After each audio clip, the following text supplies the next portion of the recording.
Welcome back, everyone, to the Next Game, New Game podcast, and we are back for a tradition unlike any other. And no, it is not the Masters. It is our 7th annual NFL Draft Show, getting you ready for this weekend's 2018 NFL Draft from Dallas. Matt Catrillo here with you.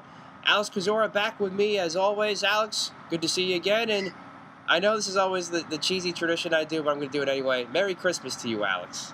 Merry Christmas, Matt. We're better than the Masters, I'd say. I agree. Better. And one reason being is you just completed a full 7-round mock of all 256 picks, plus undrafted rookie free agents. So if you haven't checked it out yet, go check it out on SteelersDepot.com. Congratulations, Alex, on yet another big mock draft complete. Thanks. And yeah, like I was telling you before we started this, I use it really to learn as much about these guys as people learn from it, reading it. Because there are so many guys. I love learning about some of the undrafted guys, like Rico Gafford from Wyoming, a guy I'm not even aware of, never heard of until I did my mock. And he ran, I think it official, I'm assuming it was hand time, but at his pro day, a 4.22.40 and had an insane workout. And some scouts had him at a 4.19. I mean, that's ridiculous, and it's interesting if you hear his name as an undrafted guy or a potential late draft pick, you say, hey, I know something about this guy. There you go, which always makes this a fun time of the year because you find out some of these guys, especially some of the small school guys, and then it kind of makes day 3 a little bit more exciting because you actually know who the heck some of these players are where the majority of the football audience doesn't. So it makes this a really interesting time of the year, especially when you get to day 3, the later rounds. So we'll get into some of that hopefully a little bit later on in the show. Rumor has it, Tyler DiGiacomo, yes, will actually be joining us here finally. We've missed him for the last couple of months, really since the end of the season. So hopefully he'll be joining us sometime during the show. Unfortunately, no Ian Hunter this time. Obviously, brand new dad, so he's a little bit busy with that. So hopefully we'll get him on next week when we'll do our recap draft episode. But until then, we also have your questions too.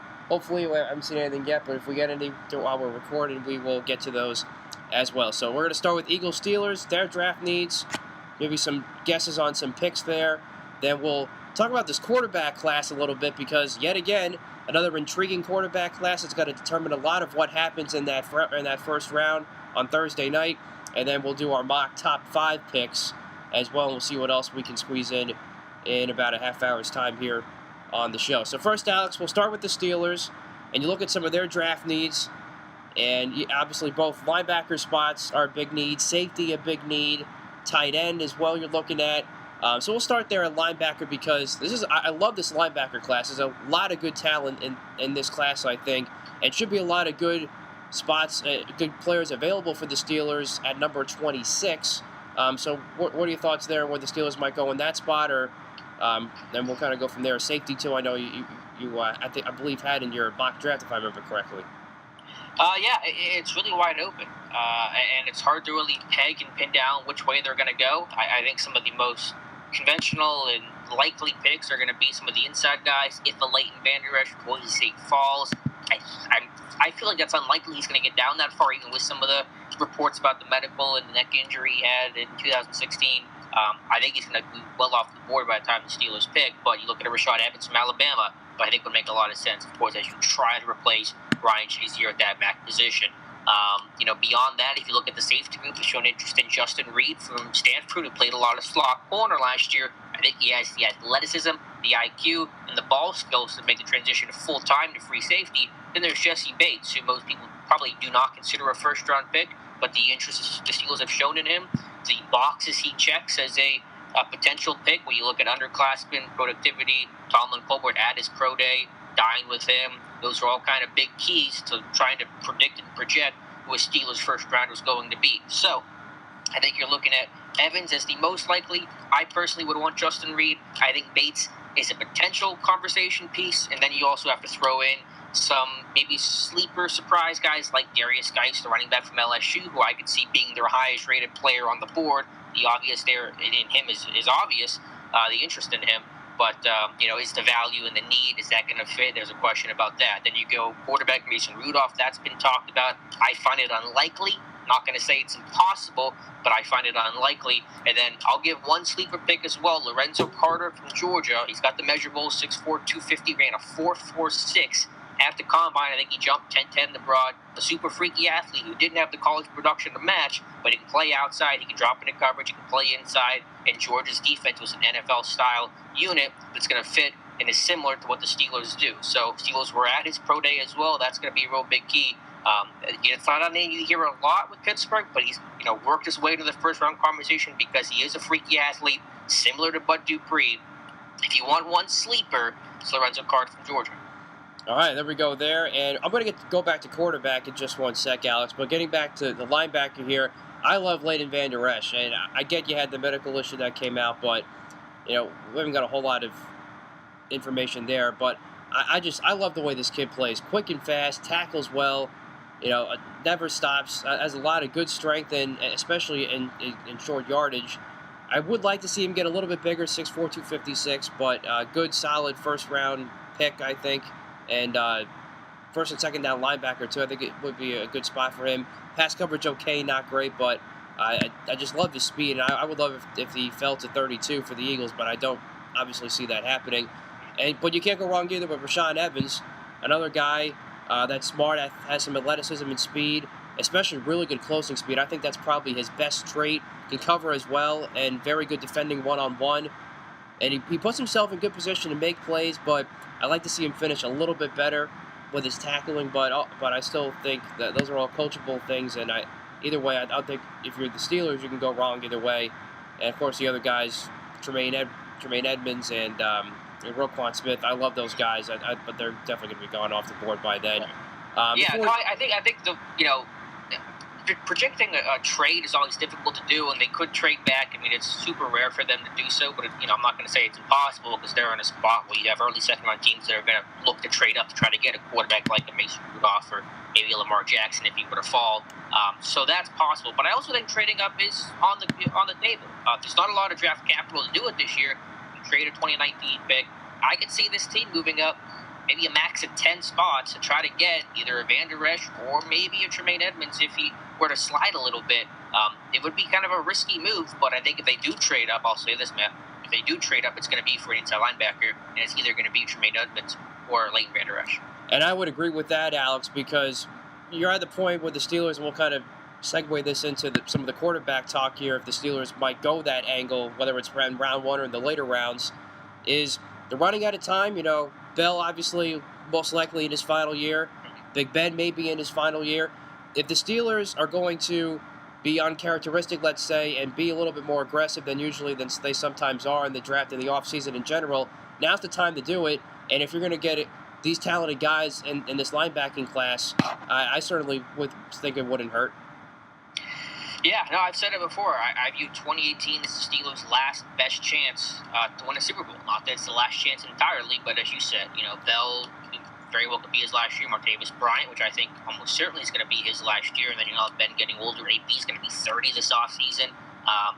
This is probably your best chance to do so, and you want to win another Super Bowl in the Roethlisberger era. So I'm all for being aggressive, going all in. It's another reason why I'm opposed to quarterback, because I want to win now. Obviously, taking a quarterback is going to help you for the future post-Ben as opposed to the current, present-day Ben era, and that's where my focus is at. Right, I would agree. I would frown upon the Steelers trying to go quarterback in the early rounds, especially when you just picked up Josh Dobson last year. And I get he was a third-round pick. He still is far from being polished, but I think he showed some good signs in the preseason last year, and I think that's something that the Steelers can work with a little bit. I think you still want to see a little bit more from him, too, this preseason.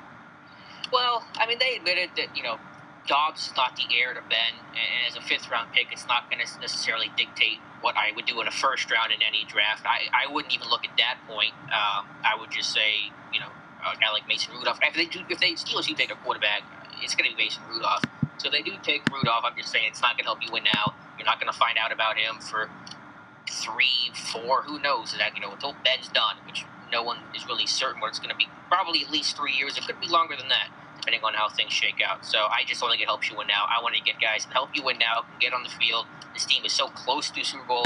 I don't want to be sitting in January at another playoff exit and sitting there saying, man, if we just had this one piece, this one edge rusher, this one safety, this one linebacker, maybe we could have gotten over the top. And not one guy, doesn't mean one guy does that, but just the whole pieces of the puzzle.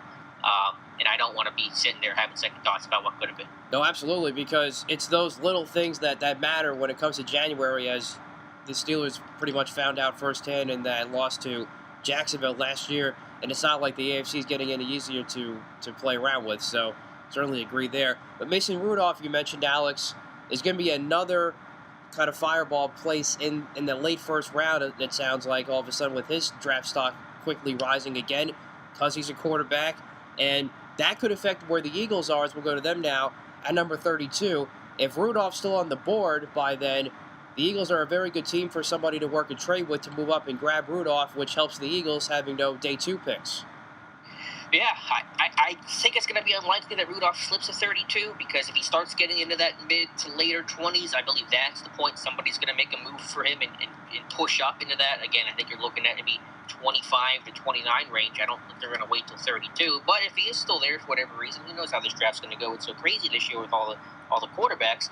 Yeah, the Eagles could trade out, and what they don't pick again, they pick in the first, and they pick again the fourth. They have 2 fourth rounds now, a 2 sixth and 2 6th and a 7th, I think, something like that. I know they don't have the 5th anymore from the other trade that they made in the offseason.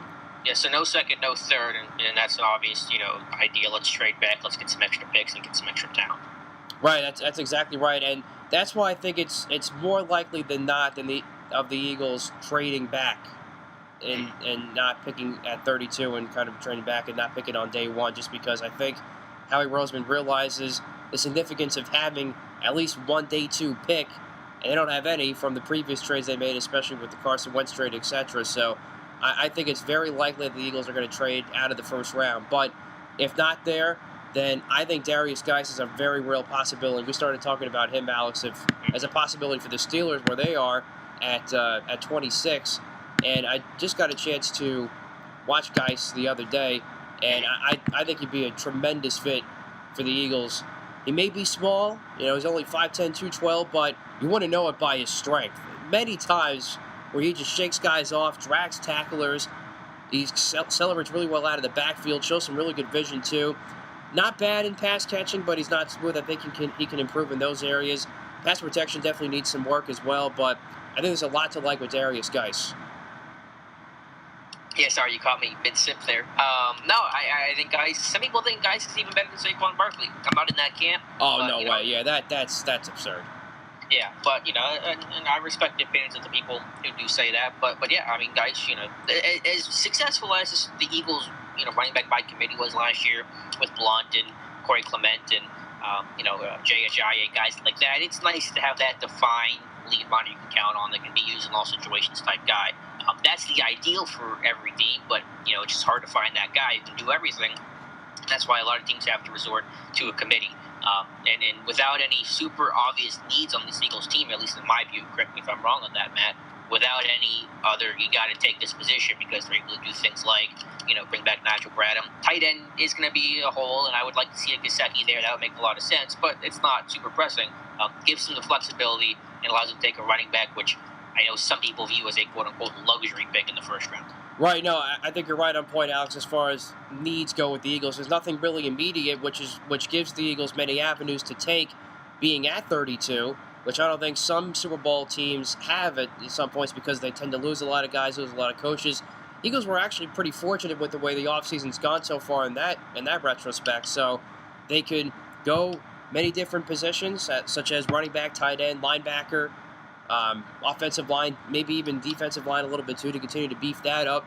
But then you can trade back to 32, or trade back out of 32 rather, and get some picks. So there's a lot of options for the Eagles in this point. Darius Geis would be great. You talk about the running back committee, Alex, and how it worked for the Eagles last year.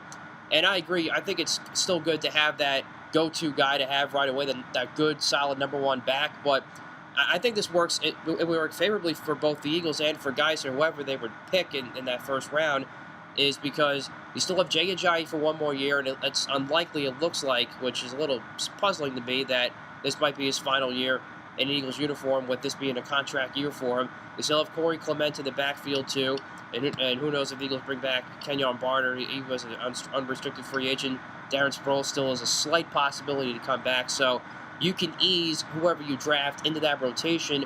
and then work them to being the number one back, say if it is a guy like Geis. I think that would really benefit both sides. But I agree. I would rather them go tight end if I had to make an absolute choice. A guy like Mike Gesicki, I think, would be absolutely awesome to have a guy behind Zach Ertz. And I look at a guy like Gesicki. A lot of people have talked about, have kind of knocked his blocking a little bit. That's something I really didn't see. I think he does a really good job, in particular, in keeping his hands inside. I love his 40 time as well, and you see it displayed at times when he catches the ball out of the backfield, especially. I think that would give the Eagles a lot of options with some of the 2-3 tight end sets that Doug Peterson created last year. That gives the Eagles a whole lot more creativity room. If you put in an athletic guy like Gesicki, I think that'd be a good fit. I like Dallas Goedert too out of South Dakota, but I've seen him being projected maybe to go in the top 15, but I think he's an early second rounder. Alex, I know you had a similar grade on him too, but I think he's a good fit for the Eagles if in fact he is there, and the Eagles trade back in the second round too at tight end. Yeah, I would love to see Gesicki. That's the only tight end I take in the first round. With a small school guy like Goddard, you didn't get a 40 time on him. It's not the sail end up. When you're talking about small school guys, now they convert. That's an important piece of the puzzle. I had him in my mock, I think, going like 50th. That might be a little too low. I think he's going to go a little higher than that, somewhere in that early second round range. But Gesicki would be fantastic. I think there are some things he's got to work on in this game. I want to see him run his routes a little bit harder, a little more consistency, show some more snap at the top of the route.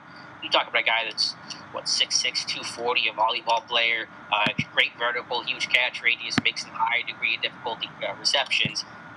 Just that vertical threat down the seam. I mean, how do you defend that as a defense? It's going to be especially when you have Zach Ertz on the other side too.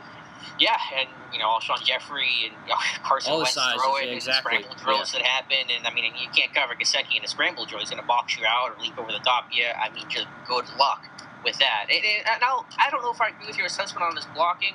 I'll meet you halfway that I'm higher on his blocking than most. Some people say he's an atrocious blocker. I don't think I wasn't impressed by it necessarily, but I see him as a guy that was asked to do it, that did play in a 3-point stance about 10 snaps or so a game.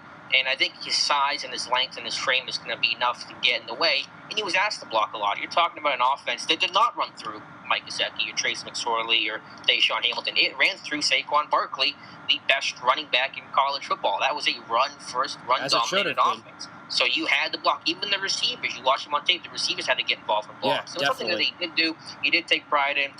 I talked to him at the Senior Bowl. Good guy to talk to. Talked about his work ethic. I think it was his sophomore season. He had a couple drops. Got really mad about that. Spent a ton of time that off season, and then spring ball working on that. And I don't think he dropped the pass his final 2 seasons as a Nittany Lion. So this guy with a work ethic that I think you can mold his blocking. And obviously what he offers as a receiver is unparalleled in this class when you're looking at tight ends. Right, and if the Eagles were to take him, he's definitely going to have to continue his blocking, because if the majority of the catches and the targets are still going to go to Zach Ertz anyway, so you're going to need somebody to block, and that's exactly what Brett Selleck did. That's some big shoes to fill still, but I think Gesicki's capable of doing that.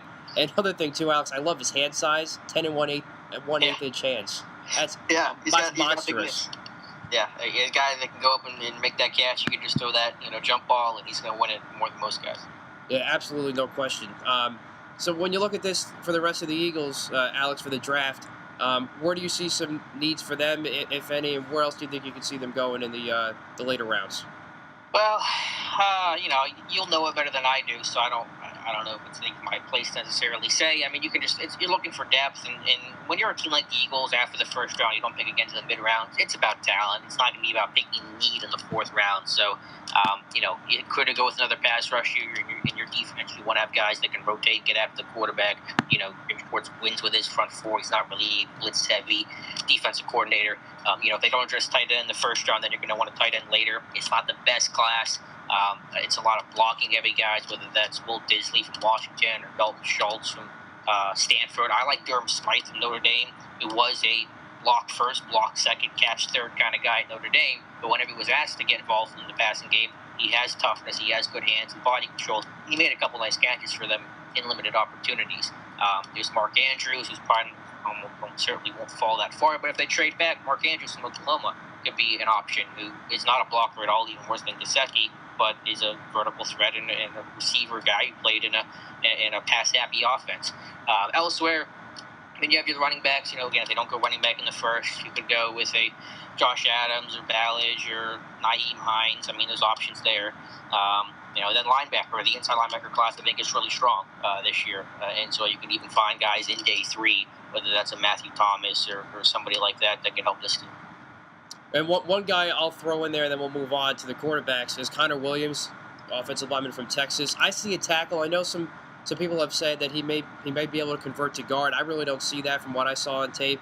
But there's still a guy that's pretty quick off the ball, has some good size, and at the heart of it, pretty good technique overall. I love his kick slide. I think that's his best ability. And he's got the ability to show some power and take his man out of the play. A lot of key blocks in the run game, too, so I really love that. Eagles obviously showed that commitment to the run game last year.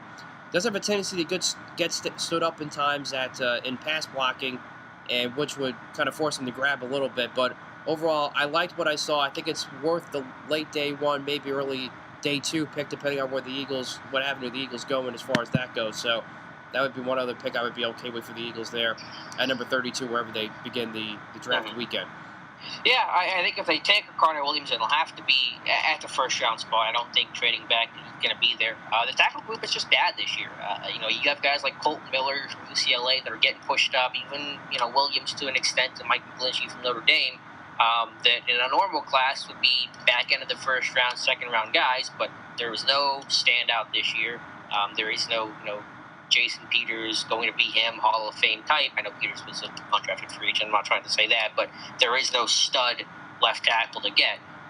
So I think if they want Connor Williams, I agree he's a tackle, he's not a guard, but I think if they want to take him, they're going to have to stay at 32. All right, so we'll move on now to this quarterback class, Alex, which again, bringing a lot of lightning to this year's draft, this year's version of the draft, and it's going to determine a lot, of course, what happens in this first round. We'll go, of course, your main guys are Josh Rosen, Sam Darnold, Baker Mayfield, Josh Allen, and Mason Rudolph, too. All those guys are going to be Lamar Jackson as well. I've not had a chance to watch yet. I will have to, disclose that. So, Alex, where do you rank these quarterbacks? Are some of these guys worthy of being a top 5 pick, like most likely Sam Darnold, Baker Mayfield, etc.? How do you see this all playing out? I don't have an exact ranking because, I didn't spend as much time with the quarterbacks as they're not going to be on Pittsburgh's radar. Josh Rosen is my favorite quarterback. I look at there's valid negatives for Sam Darnold. Why wasn't this past season as successful as it could have been? Josh Allen, the accuracy, the consistency issues. Baker Mayfield, you have some of the height stuff. I think it's lesser with Mayfield. But with Rosen, what are the problems with him? Well, people say injury history. I don't think it's that bad. I don't understand it. And then the character issues, too. Like, What does this guy need to do? This guy is clearly, to me, the best rated quarterback ever, and now we may see him drop into the 20s of the first round, which I think is just absolutely absurd. Yeah, I don't get it with a character. His type A personality is what you want, what you need in a quarterback. And I see similar leadership qualities in Rosen that I've seen in Lamar Jackson, who I like, and I've seen in Deshaun Watson, who I was high on. I didn't love Watson's tape, but I liked it enough to say this guy's such a leader and such a high-quality guy that he's going to maximize his talent and then be the guy everyone looks up to in the locker room. I feel a little similar about that with Rosen. And I just feel like the negatives on him are so stretched, so not fabricated, but just so overblown, over-exaggerated that he's my number 1 guy. I totally agree. He's my number 1 guy, too. Put the tape aside, Alex, and you just look at the circumstances he had to deal with last year. A god-awful receiving core, first of all, and then having to bring them all the way back in a ton of games. That Texas A&M and the Texas A&M game comes to mind right off the bat with the way he had to fight back and be in a shootout and had to work it back himself. He was in a really tough situation last year, and he really handled it well like a pro, I thought. Yeah, I get, why some people might be upset with him, but that's the personality that I want. He said it himself, he doesn't want to be a yes man. You want to be able to ask questions and have those tough conversations. That's how everyone gets better. You don't get better by being quiet or just accepting an answer you're not totally sure of or not convinced of, and not trying to grow and learn from each other. The other quarterbacks, I don't feel too strongly one way or another. I think Mayfield can succeed. I like Mayfield a good bit. The height doesn't bother me. We've seen quarterbacks win with that before. The character doesn't bother me again. More type A personality. I can respect that. Josh Allen's the one guy that I'm not really, particularly sold on, like a lot of people in the draft, community. if I'm even part of that, which I'm not even sure if I am. But you look at the accuracy issues, you look at the numbers, and you just say historically the quarterbacks with his statistical output. It does not have a great track record of success. You look at the level of competition. When you did play some tougher opponents, the numbers struggled. I mean, Wyoming got killed. Now, granted, I get the receiving core did not help him out and do him a lot of favors, but if you look at the numbers again and who had the most drops, it was not Allen on top. He was like middle of the pack. So that's the guy I'm scared of. In my 7-round mock draft I had, Sam Darnold was the number 1 pick. But I keep going back and forth because no one knows right now what Cleveland's doing. I think it's going to be Josh Allen because we've just seen it time and time again. GMs and coaches love. That would be such a Cleveland move, and I'm going to explain why in a second. Quarterback, and he's a little Ben-like, and Todd Haley obviously coached Ben in Pittsburgh, and I could just see that where coaches convince themselves and GMs convince themselves we can make this guy work, and obviously they don't always do that. See, and this brings me to my point, and Alex, we touched on this last time we spoke on this show, is once again you have quarterback-needy teams that are going with the classic knee-jerk reactions, not thinking things through, and in this case, maybe the case you just brought up, that scenario, overthinking some of these guys. Okay, you've got a guy in Josh Rosen, who you and I agree with, is the consensus number 1. But then you bring a guy like Josh Allen, who has intriguing size and has a good arm, but you mentioned all of the incompetences he has, and some of those missing intangibles he has, but you look at a guy in Todd Haley who coached a guy like Josh Allen before in terms of size and arm and things like that. He compares him to who? Ben Roethlisberger. That is a classic example of these guys, of these coaches and scouts overthinking everything, and then you reach so much for some of these guys that are not worth a top 5 or even the number 1 overall pick. This happens. I feel like this has happened almost every year for the last few years now when it comes to quarterbacks because teams just get more desperate and desperate for looking for that franchise guy.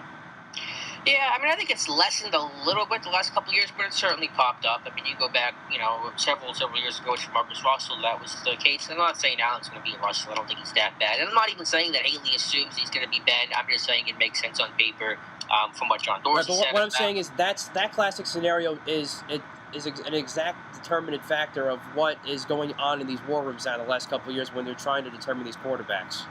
Yeah, no, I agree. I think teams talk themselves, you're right. They talk themselves into guys, and they make mistakes because of it, and they reach and they get stuck with a bad investment for at least 2 to 3 seasons, and they got to start all over. I don't hate Allen. I like all these other quarterbacks more. I like Darnold more. I like Mayfield more, and I like Rosen above everybody else. Yeah, I'm not a fan of Allen. I don't see it with Allen whatsoever. I actually have a second-round, third-round pick a grade on him at best. Now again, you're looking at a guy that put Carson Wentz as a 3rd-round draft pick, but I just don't see it here. You see all the rep points you mentioned. It's the accuracy issues. I think you mentioned the numbers that are there, and again, we know the circumstances. He didn't have the greatest receiving core either, but when you go back and look at the tape, Alex, I don't know if you saw the same things I did. You saw it in some of his mechanics and why he's had some of these accuracy issues. Tendency to not step into throws and rely on that strong arm that he clearly has. Holding onto the ball too long, taking bad sacks. Didn't seem to consistently be able to try to take that deep shot and throw it.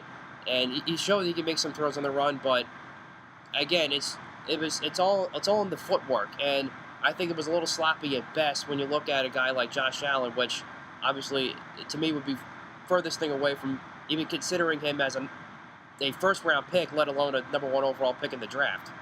So that'd be there with Josh Allen. And then when you look at Baker Mayfield, I'm not as high on him as people think. The character issues I'm a little bit more worried about than Josh Allen, but I get it. It's his moniker. It's his style. So, I kind of weigh that in the balance. But I look at some of the things, and they do alarm me a little bit more than what we're talking about with Josh Rosen. I think the other ones are completely ridiculous. But I just think he's got some frustrating moments on his tape. So much talent and potential that I do see in that strong arm and mechanics, and also a really good job keeping his eyes downfield and guy that can step up in the pocket, but he's reckless sometimes with the football. Bad decision making, not securing the ball when scrambling is a big issue to me, especially when you hold on to the ball way too long when he has. I think that's a common caveat for all these quarterbacks in this class. And I talk about the character issues. So I ultimately gave Baker Mayfield a mid to late 2nd-round pick because I think all these mistakes are obviously coachable, and you see what happens there. But obviously that's not going to be the case, as he's projected now to go top 5. It looks like he's going to go either number 1 to Cleveland or almost certainly to the Jets Right, at number 3. Yeah. Or I think his floor is probably 5 to Denver. I like Mayfield. I don't love him, but I like Mayfield. I think he can play within the structure of an offense. He's not a guy that has to scramble. People think he's just a running quarterback. I don't believe that. What about Lamar Jackson? What are your thoughts on Lamar Jackson? I have not had a chance to watch him, but just from watching some of the Louisville games this year, he would worry me too a little bit, just because, again, a guy that's a little bit reckless with the football. Again, I think he's got a strong arm. I think he can make some of these throws. I think he's a guy that is a good leader. Yeah, I think he had a couple of comeback attempts with Louisville this year.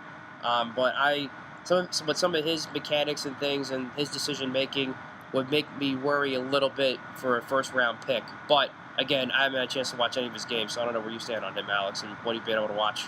Yeah, I mean, I didn't watch him super close. I take a little bit of a middle ground in that I think that in some cases, there's people that call, early in this process, people saying even Bill Polian was like, he's a receiver, he's not going to make it as a quarterback. That's total garbage. That's completely wrong to ignore that. But I also think there was a bit of an overcorrection for people to heap praise on Lamar Jackson, saying, wow, this guy's going to be so good. And, if you criticize Lamar Jackson at all, you were called just one of those guys that didn't know what they were talking about, and you were talking to Bill Polian. And see, this circles back to my point exactly I just made a couple minutes ago when it comes to quarterback evaluation. Yeah, well, it wasn't even necessarily from coaches. It wasn't from coaches, but just for, in the draft community, I think there was a little bit of the groupthink and a little bit of too much of a pushback. But my bottom line is this: I like Lamar Jackson. And this is admittedly probably a lazy comparison to make because they went to the same school, but I see it as a bit of a Teddy Bridgewater in terms of maybe he's got the smaller frame, and people can have questions about that. I'm not ultimately really that concerned about it. But you hit the nail on the head, and I see a little bit of Deshaun Watson, where I would say maybe he's not the most gifted quarterback. He's not a Josh Allen that looks like the prototypical quarterback, but I look at his skill set, which I think, as a passer, he's more than talented. And then I look at the leadership ability and the ability to kind of will that locker room. That's what Watson has done throughout his career, and that's going to take him over the top, and that has me excited about bringing in Lamar Jackson as my franchise quarterback. I actually agree with some of those comparisons there. I think I would see a little bit of Teddy Bridgewater. I would see a little Deshaun Watson, too. Obviously, the size, you're right, is not there, but I would agree with those comparisons. All right, so let's get to it, Alex. Who's your favorite? Is Rosen's your favorite quarterback? Do you have a second favorite? Rosen. I would probably go Sam Darnold number 2. Yeah. For me. I'm going to go number 2. And then, I don't know, just going from just the quarterbacks I watched, I put Baker Mayfield 3 and Josh Allen 4. Yeah. I don't know. I guess I haven't given enough thought to who my number 2 quarterback. Rosen's 1. I might go Mayfield 2, and then maybe Lamar Jackson 3. I don't know. I'm hedging, obviously, but well, what don't you like about Sam Darnold?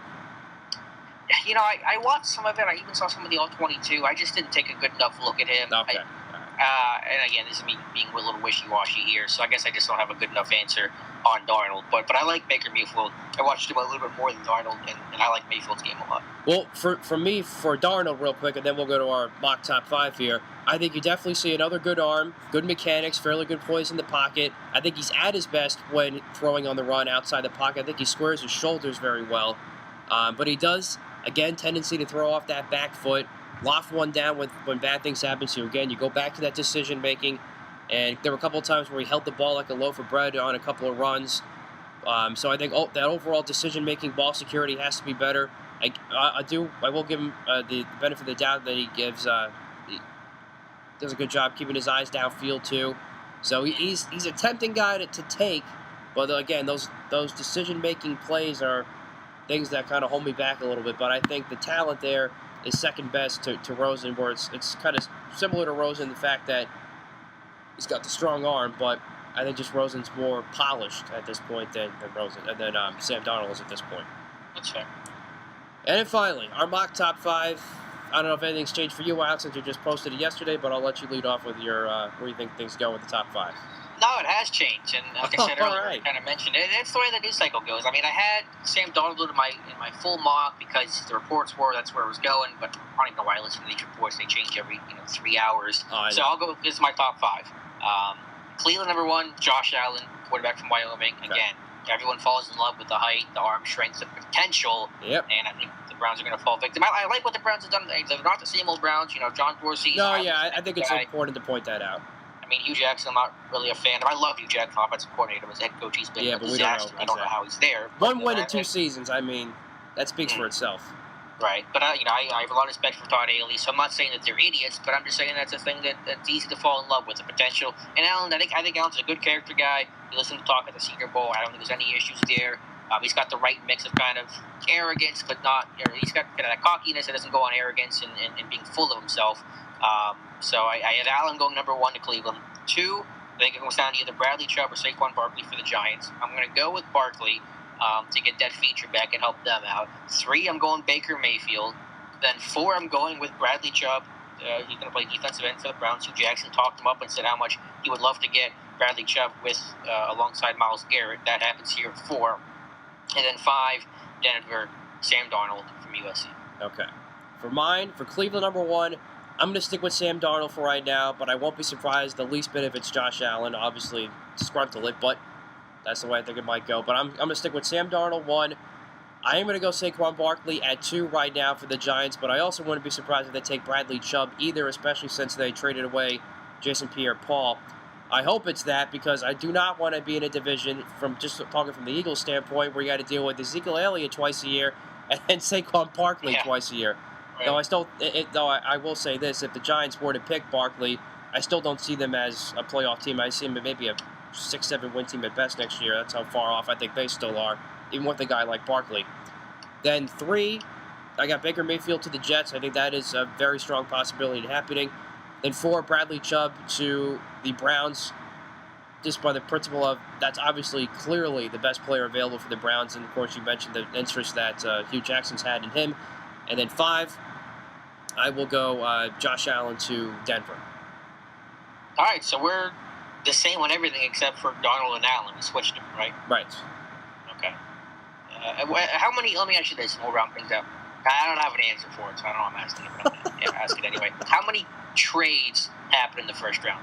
Thursday? I forget. I'm going to try to find how many there were last year. Well, I'm going to say the Eagles are going to be 1. Okay. You don't have to tell me the teams. If you want, you can. But yeah, no, that's the only one I can think of right now. I'm going to say 3. 3?